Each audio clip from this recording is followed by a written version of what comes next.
name is Heather, and I want to thank everybody again for doing their part to help the community, even if it means staying at home and getting a little bit bored. So while schools are out in our area and many families are working out of our homes, the Fraser is working very hard to deliver entertaining and even educational content right to your phones and computers via our virtual museum. So today I wanted to talk a little bit about times in our history that look a little bit like now. So there are some really interesting facts around these times in human history that maybe look a lot like what we're going through right now.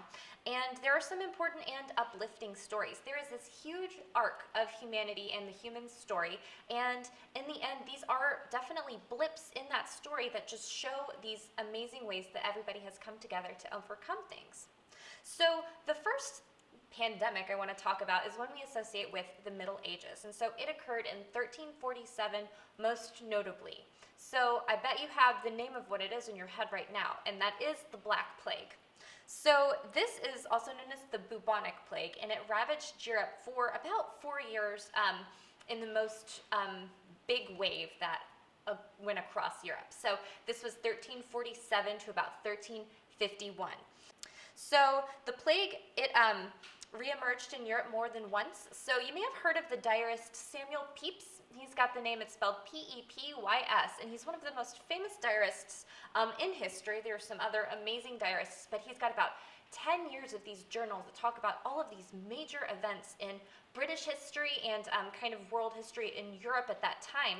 And so he lived through an outbreak of the plague in London. And so I do highly recommend checking out some of his work if you have the time. Right now, at that point, people had learned from that situation and they took measures that maybe look familiar now.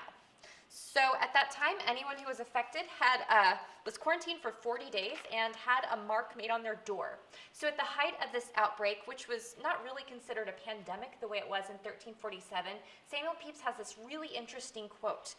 He wrote, "But now how few people I see, and those walking like people that have taken leave of the world. And I to the Exchange," which is a major street in London that people would traverse in the 1600s that still exists, "and I would think there was not 50 people upon it, and but few more like me," told Sir G. Smith and others. "Thus I think to take adieu today of London streets."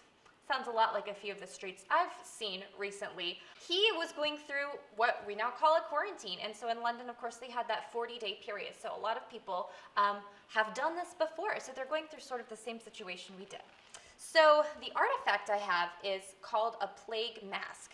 So this may look familiar to you. I know that it reappears in a lot of things like video games and movies, and this is actually something that doctors would wear, especially in that 14th century plague outbreak.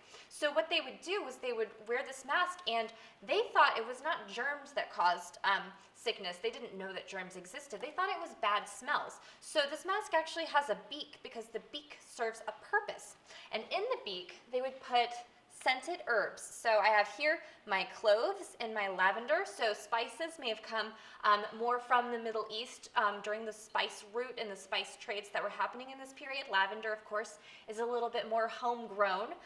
So the doctors during the plague would actually put the herbs in the beak of this mask. And they thought that they were protecting themselves from the plague because they were protecting themselves from the bad smells. But in reality, they probably were protecting themselves, which may have given them a little bit of confirmation bias because they weren't breathing anything in if their whole face is covered by this giant bird-shaped mask. That brings me to another outbreak that happened in history, and this was all over the world, of something called cholera.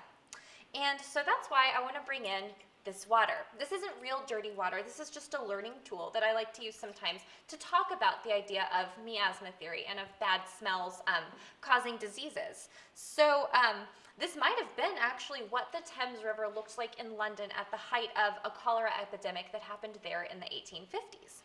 So at this point in time, people had some things that they knew worked to help illnesses, but a lot of the actual causes were unknown.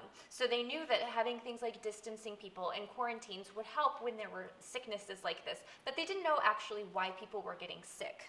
They believed that it was smells that caused these diseases. And so actually in the summer of 1854, when it was particularly hot, London shut down their government because the waste on the Thames River smelled so bad. They were sure that was what was making people sick.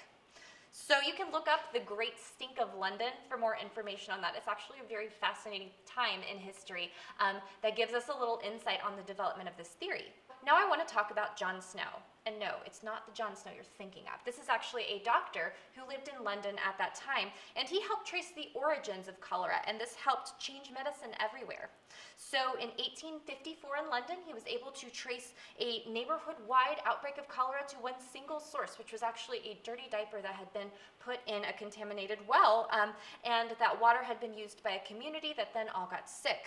So it taught the world a lot about the origins of illness and tracing an illness to a single source, which probably sounds familiar now, and how ultimately to contain and prevent disease by finding those causes and then trying to eliminate those causes. Of course, people didn't actually know that that cause was germs. That came a little bit later, but this was the start of that. So now we actually do have ways to clean our water. We have advanced filtration systems. Here in Louisville, we're really fortunate to have super clean water that we can clean with chemicals, that's safe to drink. It's actually so safe to drink that if we were to offer it to a horse in the 1850s, they probably wouldn't touch it. They probably wouldn't be able to trust it. But that's not something that everybody in the world has. Of course, clean water we like to believe is a human right, but it's not something that people have all around the world. And so you can actually look up Little Miss Flint. Her name is Mary Copini, and she actually spread the word about cleaning the water in her own hometown when she was just a little kid, and she's still trying to get that word out today. So definitely give her a shout out, because not everybody has that clean water that we're so lucky to have. All right, so John Snow's theories eventually led to us learning about things like germs and viruses, and finding ways to treat and control things because we knew the causes. And so that's going to bring me to the next big epidemic that we have heard of in 1918. So we've especially been hearing about an epidemic that took place about 100 years ago, which was the Influenza Epidemic that was about 1918 to 1920. And so the reason I bring that up is because, again, we see a lot of people going through similar situations like we are going through right now. They canceled a lot of things. A women's suffrage parade was notably canceled here in Louisville. We talked about that in our virtual museum earlier in some of the communications you got, so you can read a little bit about that.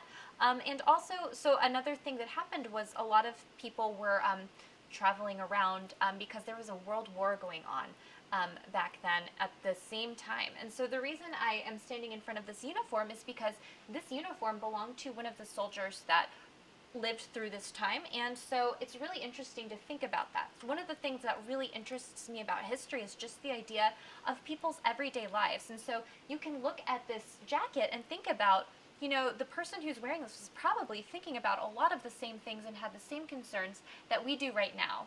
And so we can look at that and we can see, and especially out of that time, we get a lot of really great art and things like that that humans created, and we learned a lot about how to stop things and how to get healthy.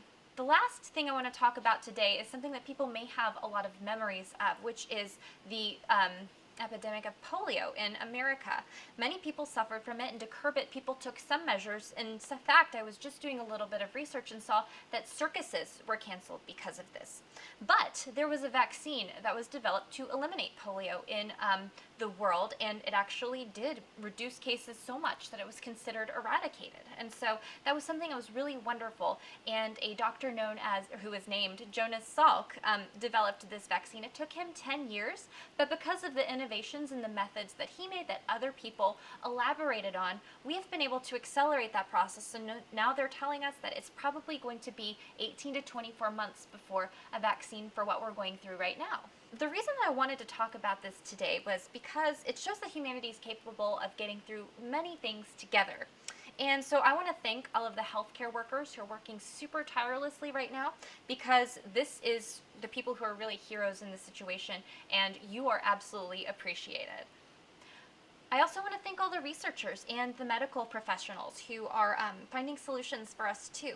And so we're going to celebrate you now, and you're absolutely going to be celebrated in the history books through this time that we're all living through. So I want to also thank everybody else again who's doing their part by staying home, just like these people that came before us that we've seen in history through this video, and by people who've helped move the ways we connect with other people and how we learn online. So I'm looking at you, teachers. Thank you so much. And so I also want to thank all of the leaders who are getting through and making some really tough decisions to help protect all of us. There are a lot of people who are doing really, really good things right now. So if you want to share who you'd like to thank, then go ahead and send it to us because we would love to hear from you. So this is Heather signing off from the Fraser Virtual History Museum. And until I can see you in person, I will see you again virtually.